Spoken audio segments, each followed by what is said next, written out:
Hello, everyone. I'd like to welcome you to this webinar on why we take control of artificial intelligence. I'd like to extend a particularly warm welcome to our distinguished guest speaker, John Anderson. My name is Roy Culpeper. I chair the group of 78. Let me start by acknowledging that I'm making these introductory remarks in the traditional unceded and unsurrendered territory of the Algonquin Anishinaabe people. Just a background note, in October 2015, the group of 78 hosted Professor Wendell Wallach, a Yale University bioethicist and author focused on the ethics and governance of emerging technologies, in particular artificial intelligence and neuroscience. He made a presentation to the group of 78 on his book entitled A Dangerous Master: How to Keep Technology from Slipping Beyond Our Control. His presentation opened with two quotations. First, technology is a good servant, but a dangerous master. Second, and more ominously, if somewhat waggishly, if we don't change direction soon, we'll end up where we're going. End of quote. So 7 years later, the issues that were raised by Professor Wallach in his talk in 2015 are more relevant and urgent than ever in a world in which information and communications technology is becoming more pervasive, powerful, and increasingly perverse. At the pinnacle of these technological developments, perhaps, is artificial intelligence. Alongside its acknowledged contribution to productivity, AI also poses threats to job security and privacy in the domestic arena and to peace and security in international affairs. However, just to complicate things a bit, I wish to note that according to a just released report by Canadian labor economist Jim Stanford, Canadian workers are not at risk of being replaced by robots, which, according to Stanford, is not a good thing. If Canadian businesses invested more in innovative technology and in upgrading worker skills, the result would be greater productivity and better, higher paying jobs. We're privileged today to host John Anderson, who can help unpack these complex issues. John is a senior researcher with the Professional Institute of the Public Service of Canada.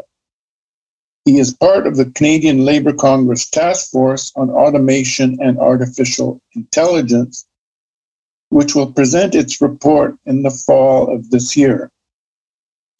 He has been, among other things, the Director of Policy and Research for the Federal NDP, as well as coordinator of the Technological Adjustment Research Project for the Ontario Federation of Labour. Educated at McGill University, he taught labor studies at McMaster University for 13 years. John, welcome, and thank you for speaking today. Over to you.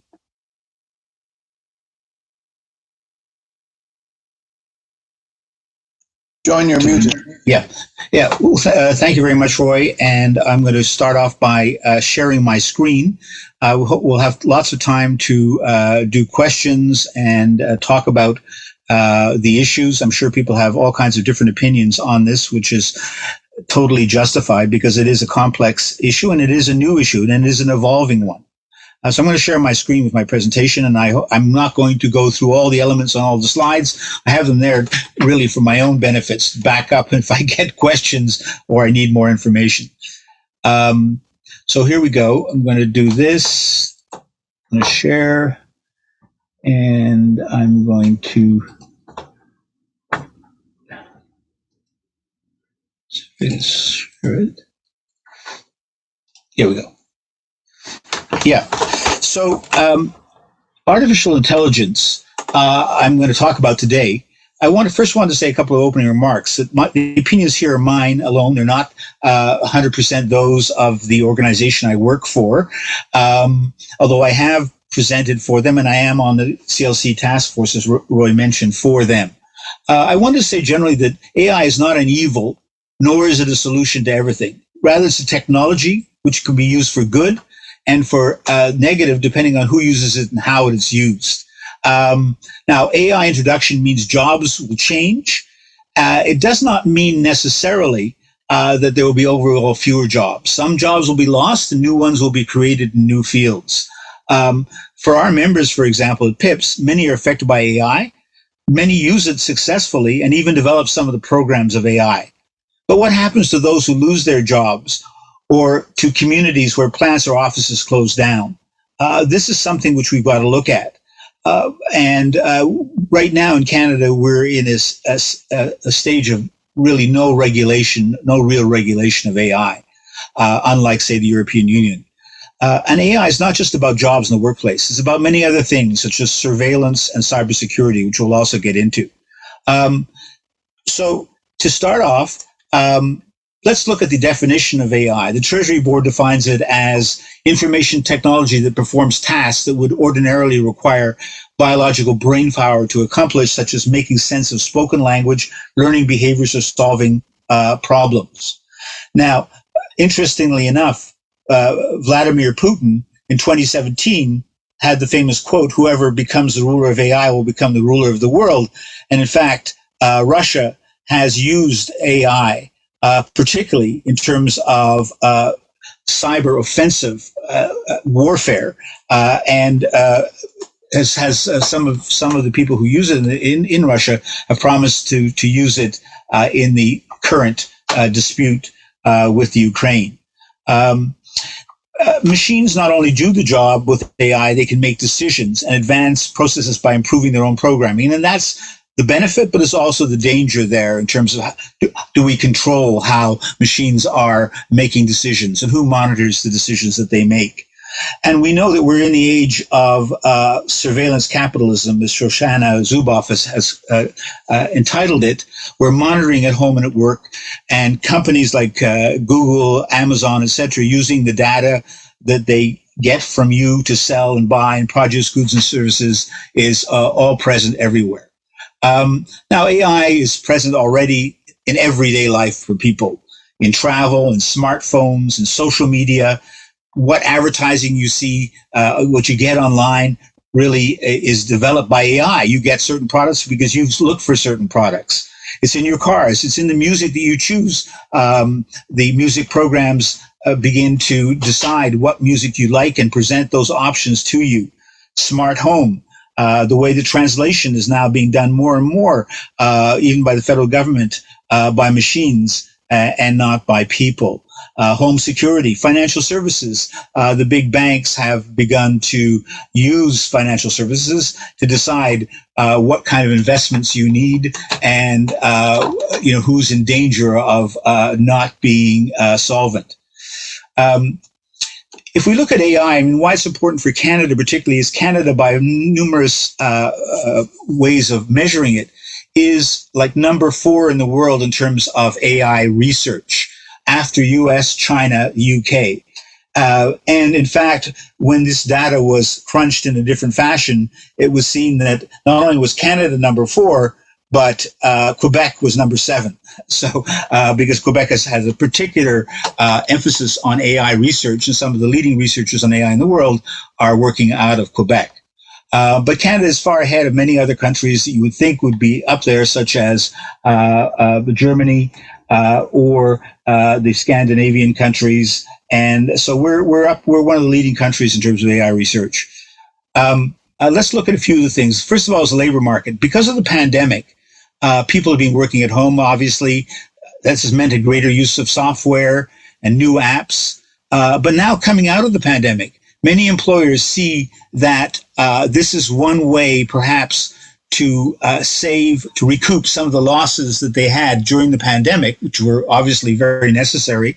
And we've seen in past recessions that usually has accelerated automation. And we also see that certain sectors like hospitality and retail face a double whammy because they're being hit by COVID-19 restrictions, and they've also had the most job tasks that can be automated. And this has been seen in the UK, where 61% of the jobs lost in the UK in 2020 were in sectors at high risk of automation. And we've seen there's a shift towards the digital during the pandemic.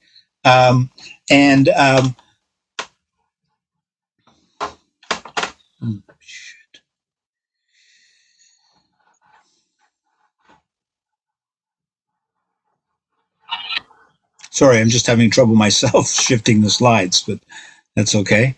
We'll figure it out.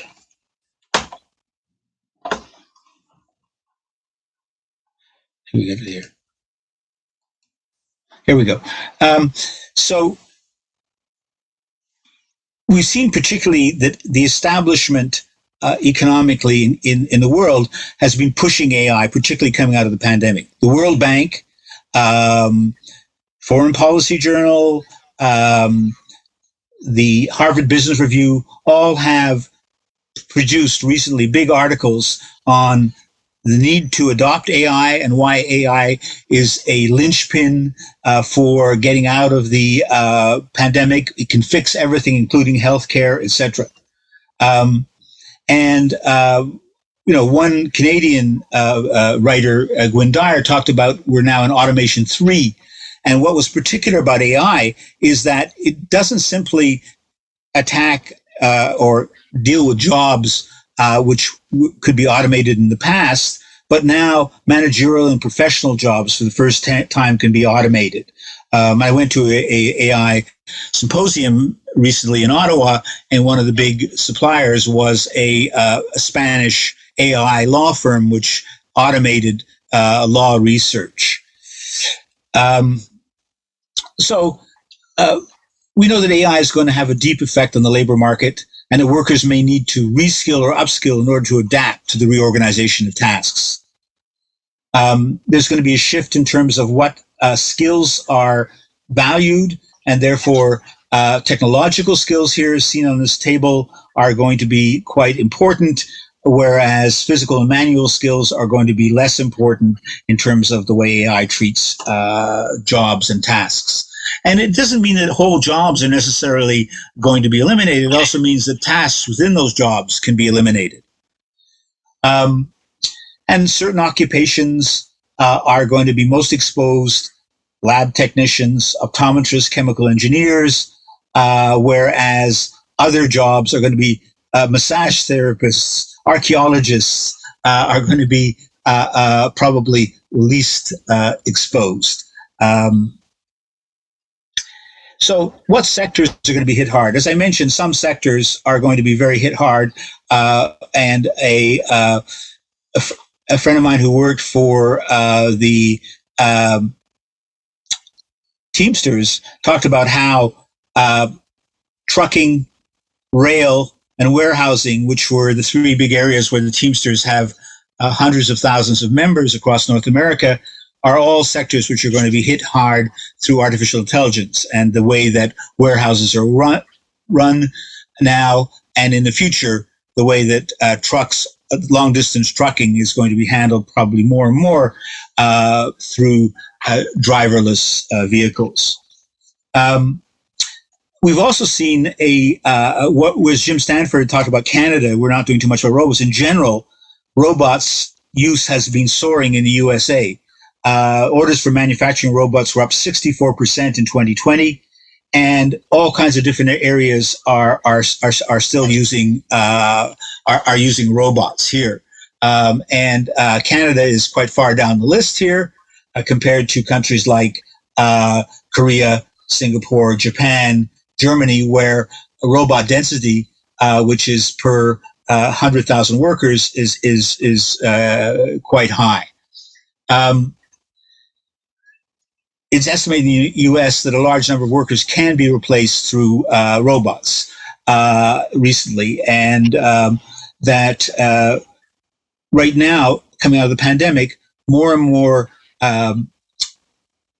companies are using AI, including the European Commission found that 42% of enterprises use one AI technology, and 18% have plans to adopt AI technologies in the next 2 years. In Canada, a study by the Machines Union found that 42% of the Canadian workforce is at risk of being affected by automation. This doesn't mean you're going to lose their jobs, but certain tasks can be eliminated and hire for older workers. And this is particularly who is threatened in Canada. Remember that Canada, we have a situation now where union density has declined dramatically since 1997 in the private sector, and we're now somewhere around 16%. In the U.S., private sector unionization, by the way, is something like 6%.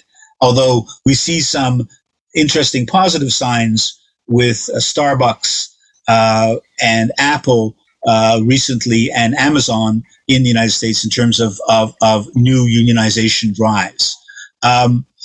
Most of the jobs that were lost during the pandemic were jobs where people earned 27.81 cents an hour or less. And this is something which is also that low-paid and disadvantaged workers were more likely to work at jobs at high risk of automation. Women, much younger and much older workers, racialized community people, and people with disabilities. And this is sort of confirmed by a study which came out last year, which showed the unemployment rate amongst Black Canadians, this is a StatsCan study, was 13%, was 70% higher than among non-visible minority Canadians. But there's also at work, and I'm going to get into other sectors, but at work, there's also the situation that, it's not simply a question of work and how work is affected. It's also the question of monitoring of that work, and that AI can be used for surveillance at work and tracking of employees. And one of the famous examples of that recently is in Quebec, where the FTQ was very concerned at the Quebec airport, where workers were forced to wear Apple Watches. Sound like a positive thing, get an Apple Watch, why not? And then Apple Watch was used to track where they were, but also was used to track their health situation, as it could measure some health indicators. And that data was then controlled by the employer, who could then go to somebody and say, well, we don't think you should be working here. You should take some time off. And they don't necessarily have to say where they got that information from. So this is a very worrying sort of trend. And at my own union where I work, engineers at Canadian Nuclear Laboratories just won the right to be informed of employer monitoring. Most of them are working from home, and through AI techniques, workers can be monitored. And at least now, the company has to inform workers that they are being monitored. That's not necessarily all that needs to be done, but it's at least a start.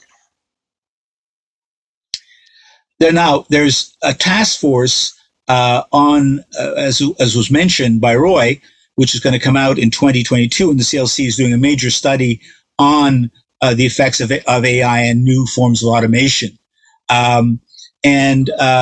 We particularly at our union looked at AI in the CRA, where we have around 14,000 mainly auditors who work for the CRA.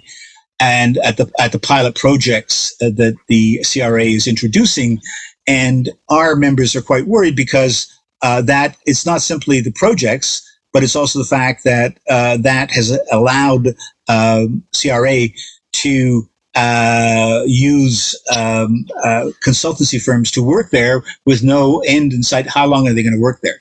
Are they just like permanent new forms of employees? So unions need a whole series of things. I'm not going to go through all these points, but we need technology committees, we need consultation, we need advance notice, we need surveillance and monitoring policies to protect workers, and we need, if people are going to be laid off, we need the right to have monitoring to have solutions for being laid off. And really in Canada, in general, with very few exceptions, we don't have those things right now. So I wanted next to get in very quickly to the government, the Canadian government. Now, the Canadian government is one of the first countries to develop an AI strategy in the world in 2017, although that's a limited strategy, essentially a research strategy. We also set up an advisory council on artificial intelligence, which still exists, AI Advisory Council. But the membership of that council is strictly business and research. Some of the top scientists are on there. There's no representatives from the community. There are no representatives from unions or the workforce. They've also transformed the way they've looked at this recently, and they used to have a digital government minister. Now they've put that back into the public services and procurement. So I think, partly we'll have to see what's going to happen coming out of the pandemic, but certainly before the pandemic, this was a very, very big thing. Now, I just wanted to go through a couple of examples of how AI is being used by the federal government. One is DND, where DND used in 2021 was found that they were using AI to hire workers to improve diversity, but they'd never done any algorithmic impact assessment on how that AI worked and whether it was a good thing. And there was a big article in the Globe and Mail on that, where it was being used sort of in secret and nobody knew how it was actually working. And I said that at CRA, they're using many AI projects, from chat box, where you will not talk to a real person ever again, but you'll talk to a more sophisticated computer, and a whole series of projects which they're working on right now. Also, we just found out that the ESDC, Employment Social Development Canada, is experimenting with and one of the projects is called a triaging tool for labor standards complaints. And they're going to explain, actually, at a meeting on Friday I'm going to go to, they're going to come and explain this to us, which will be interesting, where they're going to triage complaints. So people make a complaint, and rather than a human deciding whether that's a worthwhile complaint and how it should be pursued, an AI program is going to do that. And nothing necessarily wrong, but with no really human intervention, this could be quite dangerous for in the federal. Now, in terms of immigration, AI has been used by Canadian Border Services. There's money for facial recognition systems. They have used it in the past for DNA, actually monitoring DNA through Ancestry.com, which is completely absurd and totally wrong. They did this in 2016. They used facial recognition at Pearson, where they compared photographs taken at Pearson to a 5,000 person list of previously deported people. And there again, but one of the problems with this is that the technology which is used is quite, has a number of important problems. They also use lie detection system, Avatar, which they tested, and they said they're not going to use it anymore. So they've been really using AI systems to a large degree. One of the big problems has been use of Clearview technology, which is, you've probably heard about it, and I was going to mention at the end, but I mention now, they're using Clearview technology in the war in Ukraine to identify Russian soldiers and who they are.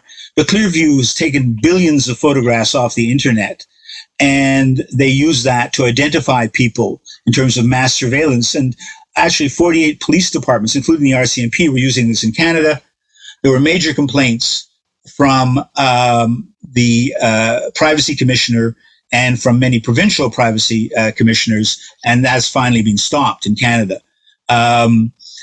Now, lastly, I wanted to move on to AI and cybersecurity, because I know a lot of people are interested in this. Now, it's claimed that by the CSE that Canadian organizations are victims of thousands of cyber attacks every single day. This is their claim. And that they said that published in December, they said that there were 235 known ransomware attacks against Canadians in 2021. Now, apparently none of these right now they've identified are actually those from the from the Russians. So that's something. Now, the Russians have used, as I mentioned, have used this. They used it to attack Ukraine in 2015, and they used it to attack Maersk, the Danish shipping company. They've used it at other Olympics and other places. The Conti gang has, in fact, said, which is a Russian ransomware gang, has said that they will use it against anybody that retaliates against Moscow for its invasion of the Ukraine. And they are the ones who really attacked the Irish healthcare system and caused, in a year ago, and caused over $100 million in damage. And the Irish healthcare system refused to pay the $20 million ransom which they had asked for.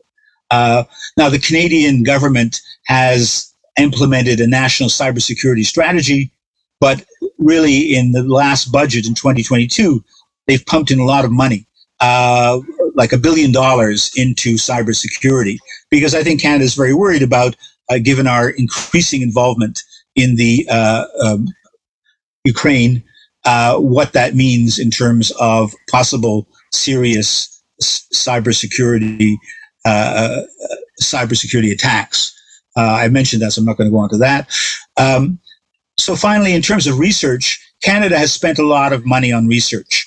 Privately, Canadian academics, Jeffrey Hinton and Yoshua Benicio, are really some of the top AI scientists in the world. A new institute has been set up at the U of T, Institute for Technology and Society. There have been a number of different conferences, including on healthcare, which I went to, called Machine MD at the U of O. And we see now that the government is putting even more money into that research. They have spent $1.9 billion. They're going to spend at least another $750 million over the next 6 years to add to that. And so Canada, is one of the leaders on AI research. Now, unfortunately, we don't have the balanced approach that the EU, and these are quotes from the EU. They have identified problems, how, in fact, not identifying the negative effects of AI really goes against the positive use of AI in terms of economic development. And so they have said, finally, that mistrust in AI would slow down AI developments in Europe and reduce the global competitiveness of the EU economy. So they've had a different attitude towards AI than has Canada. And they've looked at having a whole regulation of AI, where they look at things that have to be done to regulate AI systems. And they've got a whole series of points which they believe has to be done. Now, finally, just to conclude, AI, a lot is being done in terms of Canada. We're one of the leaders in research, technological research, but there's a need for regulation, a need for looking at the societal impacts of AI, both in the workplace and beyond. We have a need for the creation and participation in broad sector-based AI consultation bodies where all sectors of society participate. We've got need for guarantees for new jobs and retraining and moving if there are layoffs. And we've got to look at rights for gig workers, because a lot of the AI work is now being done by workers who are outside and not even looked as self-employed and don't even have access to even basic labor rights. Privacy and data protection are extremely important with AI, and we've got to really get on top of this and begin to control it. Of course, it's linked to how we regulate the whole IT system, and the fact that some of the major players still don't pay, and I've written extensively on this, but don't pay their fair share of taxes in Canada. So we've got to look at how to create more jobs, better training. Training, we found when we looked at even the CRA, was not something which was self-evident when people needed more training. Some people got it and some people didn't. And we should have much more important training guarantees.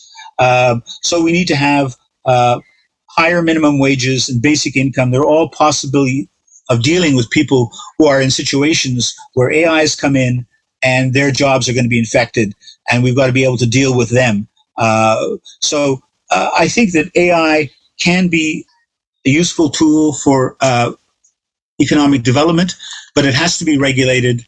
we have to look and see how it's going to affect people, and we cannot simply leave it to government and business to decide how AI affects Canadian society. So I'll stop there and take questions, whatever.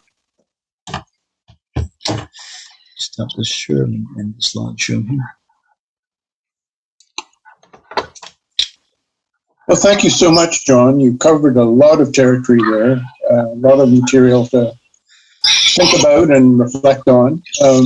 While people in our audience are thinking about questions or comments to pose, please use our Q&A box at the bottom of your screen. Let me just start off by asking you, John, who's in charge when it comes to AI, its development, its direction, and so forth? You're calling for an all-of-society involvement in overseeing, managing, regulating, but there's no sign that that's happening anytime soon. So it leaves me wondering who really is in charge in Canada, in the US, elsewhere. Well, I mean, the US has moved better on this, not as good as the EU, but they have a national office on AI. We don't have that same kind of control of the process. And in Canada, we don't have, even, as I said, the advisory body, which is representative of Canadian society. And clearly, we also have differences between the provinces. For example, the Quebec government has spent a lot of money on AI, is very concerned, and sees that as a major tool of economic development for Quebec. They sold AI technology to New York to run its parking system last year, but Ontario canceled, under the Doug Ford government, canceled a part of the AI research that they were doing in Ontario.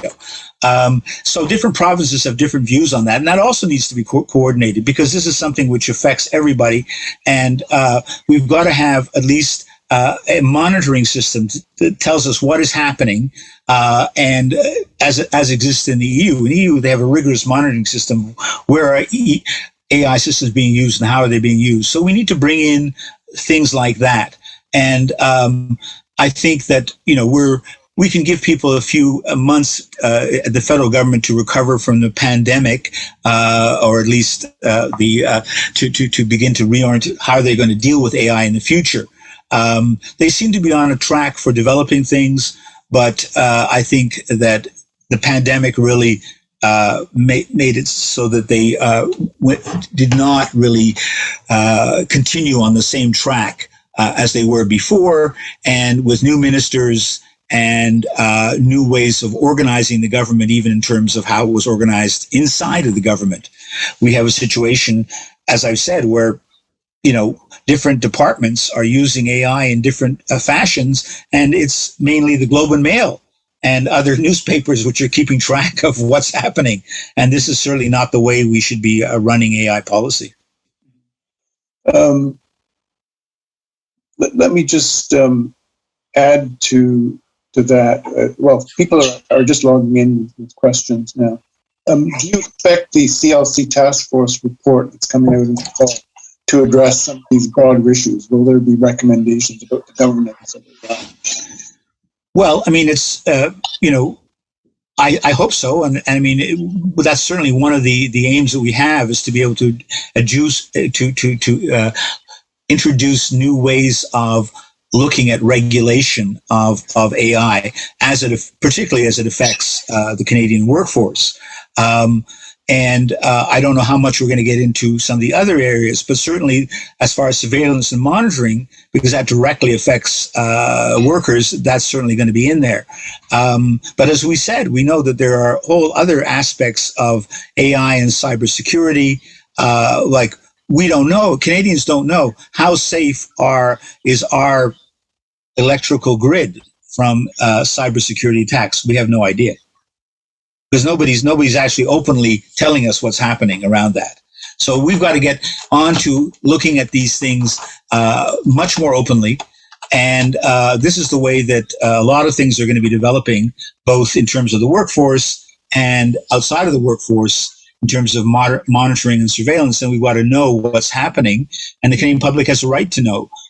Now, the Privacy Commissioner did some good work around stopping the use of Clearview technology, which was really being used by police forces, and we know that it has a racial bias in it, which made it that its identification of Afro-American, Afro-Canadian people was very, very bad. And many innocent people, particularly in the United States, got arrested through the use of this technology. So, I mean, there's a huge hue and cry. Washington Post has written articles against it, etc. And in Canada, we actually stopped the use of Clearview, which is a good thing. Okay, Mike Nickerson asks a couple of questions, which can be combined into one. Just stepping back a bit, what are the most positive applications of AI that you've come across, and what are the most disturbing? Well, I mean, I think that, let me just take a very simple example. We're moving towards, when will it be, this year, next year, whenever, towards the use of long distance trucking, which will be driverless and which will be actually done through AI programs.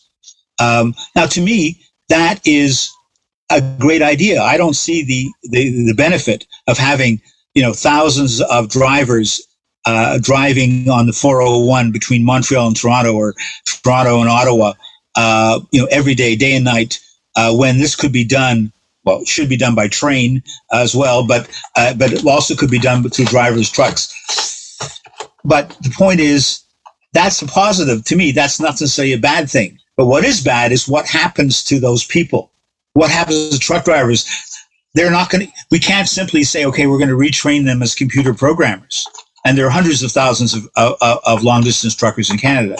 So we've got to be able to make sure that when we introduce programs of AI, we look at that it has a benefit, but how are we going to deal with the negative aspects of that? So that's how I think that's the way of sort of looking at things. And so obviously, I know that in our own union, when we talk to people who worked for the CRA, actually do audits into people's homes as to how they were not paying their taxes. They have programs now which could, in fact, look at the whole of a computer and analyze the whole of somebody's computer in a very short time, and give all kinds of great evidence which could show how somebody was defrauding the tax system. So that's like a very positive idea there. On the other hand, we got to make sure that if those systems are being used, that anybody who's been affected by that also has it's transparent and open as to what is happening to that person, and they have the right to know how they're being treated and why they're being treated using that technology. It's almost as though we need a surveillance of the surveillors. Yeah. I mean, so that's great AI, because before it would have taken, months for somebody to go through somebody's computer and try to figure out what the hell was happening there. Now these auditors are telling me that, bang, they can do it in like half an hour. They get the results of what's happening. Okay, John Foster makes the following comment. In exploring this realm, I'd recommend The Atlas of AI by Kate Crawford, which opens some of the areas you've covered, including facial recognition and surveillance, but also impacts on global resources and exploitation. Think lithium. Come across this work by Kate Crawford?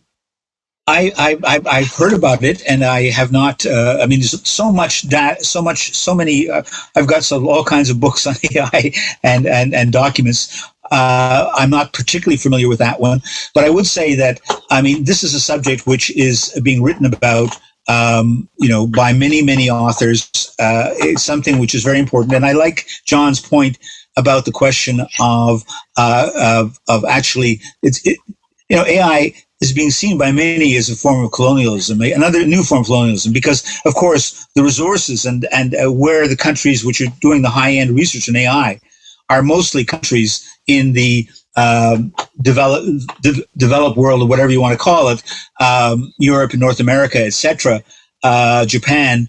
they are not in, for the most part, in other countries, in Africa, in Latin America, etc. And so we have a situation where, as this develops very, very rapidly, many countries, just as they were left out of cures for the pandemic, they didn't manufacture the vaccines, etc. Many countries are being left out of the AI development. And so we also have to make sure that we are concerned about that. We can't sort of just say, well, that's the way it is. And no, we've got to really make sure that that when we're using AI programs and AI development, that it is something which all countries can participate in. Well, according to one of your slides, the World Bank has been engaged to some extent with looking at AI applications for developing countries. Do you know anything about that, the nature of that involvement? I haven't tracked that down, but I will definitely do so afterwards, after this meeting. But certainly, I can say in general that is not where AI research is at. I mean, AI research, Element AI, which I've been to in Montreal, one of the large AI corporations in terms of AI research in Montreal, and one of the old garment industry district in Montreal is now largely AI factories now, not garment factories anymore. And so this is happening in countries and in places like Montreal. I doubt that it's happening very much in Lagos, and this is a problem. Mm. Okay, it's interesting that they're using the old garment manufacturing facilities for AI as opposed to accessible housing, for example. It's quite fascinating how that changed. Okay, Bruno Souza goes back to this larger question of governance. Would you support the creation of a unifying national entity that allows all stakeholders to participate, including academics, engineers, individuals, and organizations? Is such a thing possible?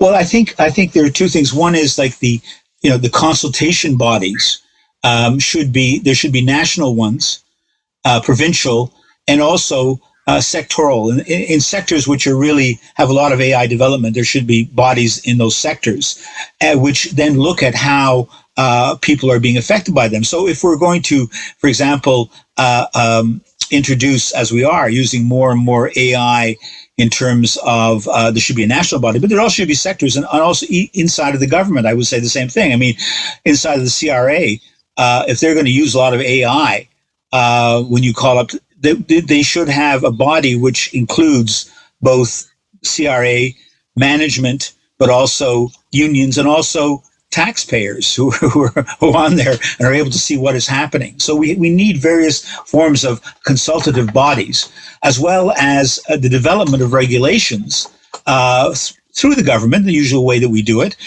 We develop legislation as a result of consultation and debate. And that legislation then goes into, establishes like AI offices which deal with regulation, so that when a company is going to bring in AI, that like in the EU, it is forced to actually tell the EU or the government member of the EU what is happening as far as that AI development. That doesn't occur in Canada. Nobody's forced to tell anything. Interesting and disturbing. The question here I don't fully understand. I'll read it. What's the thing about robot density, and does it have ratio to cobots? I'm not sure. I mean, I'm not an expert myself on robots. I just know that, I mean, Canada is somewhere in the middle of the pack as far as robots are concerned. And one of the problems with that is because we have had a decline in terms of investment and a decline in the manufacturing sector. I mean, it's clear that one of the areas that robots are going to be particularly used is in the manufacturing sector. Our manufacturing sector has over the years been on the decline, in terms of the percentage of Canadians working in manufacturing. And now we're trying to reverse that, particularly, say, in the auto industry with the construction of electric vehicles, which is a good thing. But the point is, so that may change how many robots we're using. But right now, I think that, the more manufacturing you have, I mean, Germany is one of the leaders in terms of robots, or South Korea. Why? Well, one of the reasons is because they're doing a lot of manufacturing, and they're looking at how to make that manufacturing more efficient. And of course, that creates other jobs. It's not a question. Robots is not just a job loser. It can be allow companies to expand in terms of the kind of products they make and the number of products they make. Okay, Bruno Souza asks another question. Who does the Canadian and Ontario government currently listen to for policy creation on the matters of AI and artificial intelligence?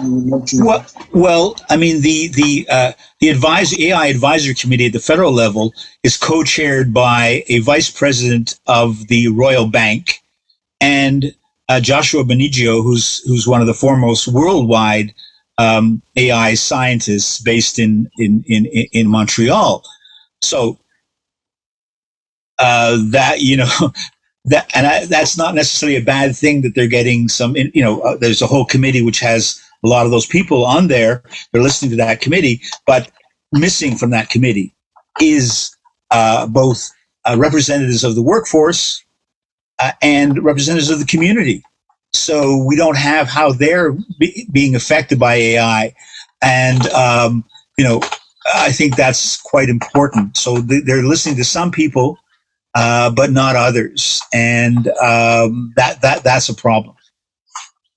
How does this, just picking up on that, how does AI and technological development generally reflect on our education system? Is there an issue of technological literacy, if you will, among people who aren't really getting trained in computer science? Well, I think that is one of the problems generally, in the sense that we have one of the highest rates of post-secondary education in the world. Canada has.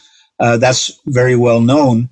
But that much of that post-secondary education is education which is not necessarily linked to developing industrial sectors or developing trades. Not that all of it should be. I still want people to study Greek philosophy. But the point is that, that is not good enough in this day and age. And we've got to be looking much more in terms of what are the kind of skill sets that we need for people to work in terms of development of computer programming, of new ways of looking at artificial intelligence, etc. We need to have the ability of people to make those kind of choices, and I think we're sort of running to catch up on that basis. And some, Quebec is doing a better job in terms of saying that this is an important aspect than say Ontario, just to take those two provinces. Okay, another aspect of the education system is raised by Shahrad Bhargava, who asks, how will teaching be changed by AI? How will teaching? Teaching, yeah. Do we go to work? Yeah. Well, I think that, the pandemic, so let's start off with the pandemic. The pandemic has also made it clear that, teaching doesn't have to be necessarily done in face to face. It can be done online, as we're doing this Zoom conference, and certainly it also means that with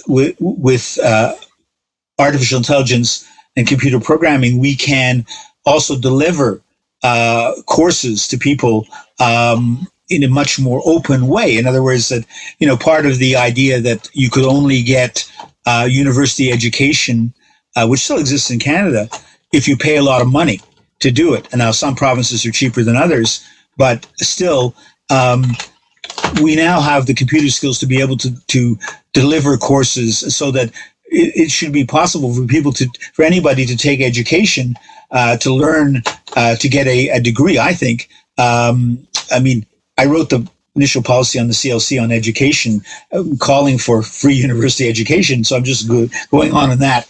I think that, certainly we can deliver education on a much more widespread basis to people through artificial intelligence.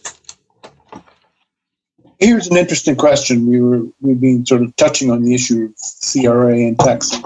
We allow, should we tax robots? Should we allow the taxation of automated technologies and AI? Definitely. I mean, we've got to, our big IT companies and I mean, the big net giants do not pay their fair share of taxes in Canada. Now, where they paid their fair share, that's another question, but they certainly, in some countries, it's much better than it is in Canada. And so we should be making sure that not only that robots are taxed, introduction is taxed, but that the companies themselves who then move their profits out of Canada and say, oh, we didn't make any money in Canada, that they are also taxed. And because a lot of these new AI services, etc., can be run from other countries and not even used in Canada and run from other countries. Well, particularly if the technology and its applications are financed by the public, there surely is a case to be made that the public should be able to be compensated for its investment in AI. Yeah, exactly, and that's an important point. I mean, we're spending billions and billions of dollars on AI research. The Canadian government is one of the top funders of AI research, and so certainly the Canadian public should have a return on that. It shouldn't be just go to develop. I mean, every day in the paper, I see these articles where such and such a person quits this government job and goes to, or this big company and goes to set up a new AI company, etc. And a lot of the research that's done for the skills to set up these new AI companies has been funded by the government. Okay, let me conclude with a question which verges on a sci-fi question. Is there any merit to the idea of the singularity, where technology will basically become autonomous and completely outside of human control? Or is this sort of a fantasy of science fiction? Well, I think that, the danger right now is not that. Maybe that will be a danger later on, but the danger right now is the autonomy of decision making, so that we're allowing AI programs to make decisions inside the federal government, and who is looking at that at the decisions which those AI programs make. That is the question. We cannot simply leave it. We can use AI, and it can be very good in sorting data and coming up with some initial proposals, but we've got to verify what the AI is doing. We've got to have humans that can do that, because certainly AI programs do not have the real morality necessary to make those final judgments. And we've got to make sure that humans stay on top of decisions which may be initially made through AI. They have to be, before they're put into action, we must have human beings which are going to look at those. I don't want a situation, for example, where complaints to the Federal Labor Department are looked at and decided upon by a computer program, and a human being just checks boxes. I want the human being to say, okay, I don't think that this computer program did the right job, or did do the right job, but I want it verified by humans. And I think that's where we're at right now in terms of what is needed. Okay, this is the very last question. We're out of time. So Peter McKinnon asks, can you provide your views on explainable artificial intelligence and why EAI should be used, especially with respect to applications in public policy programs? Well, I mean, I think that if I understand it, yes. I mean, we've got to explain exactly what is happening with AI, and we've got to make sure that when AI is used, that the public knows how it's being used and when it's being used. We can't keep, how AI is used a secret from the public, and when it is being used, that must be public, and the public must be able to see how it's being used. And I think that's extremely important. And hopefully, going forward, we'll have people who are much more concerned with this issue in terms of government. Great. Well, let's wrap it up at that. John, you've covered an enormous amount of territory. I think you've enlightened us a great deal on both AI and its implications and some of the policy quandaries it puts us in. So thank you so much for that. And I think we got to most, if not all, of our questions on the roster. Let me just conclude by telling people that our next webinar is just a week away on May the 3rd, when we'll have 3 speakers looking at the implications of the Ukraine war for nuclear deterrence, very current and hot issue. So I hope to see you all then, and thank you everyone for participating. Till then, goodbye. Bye.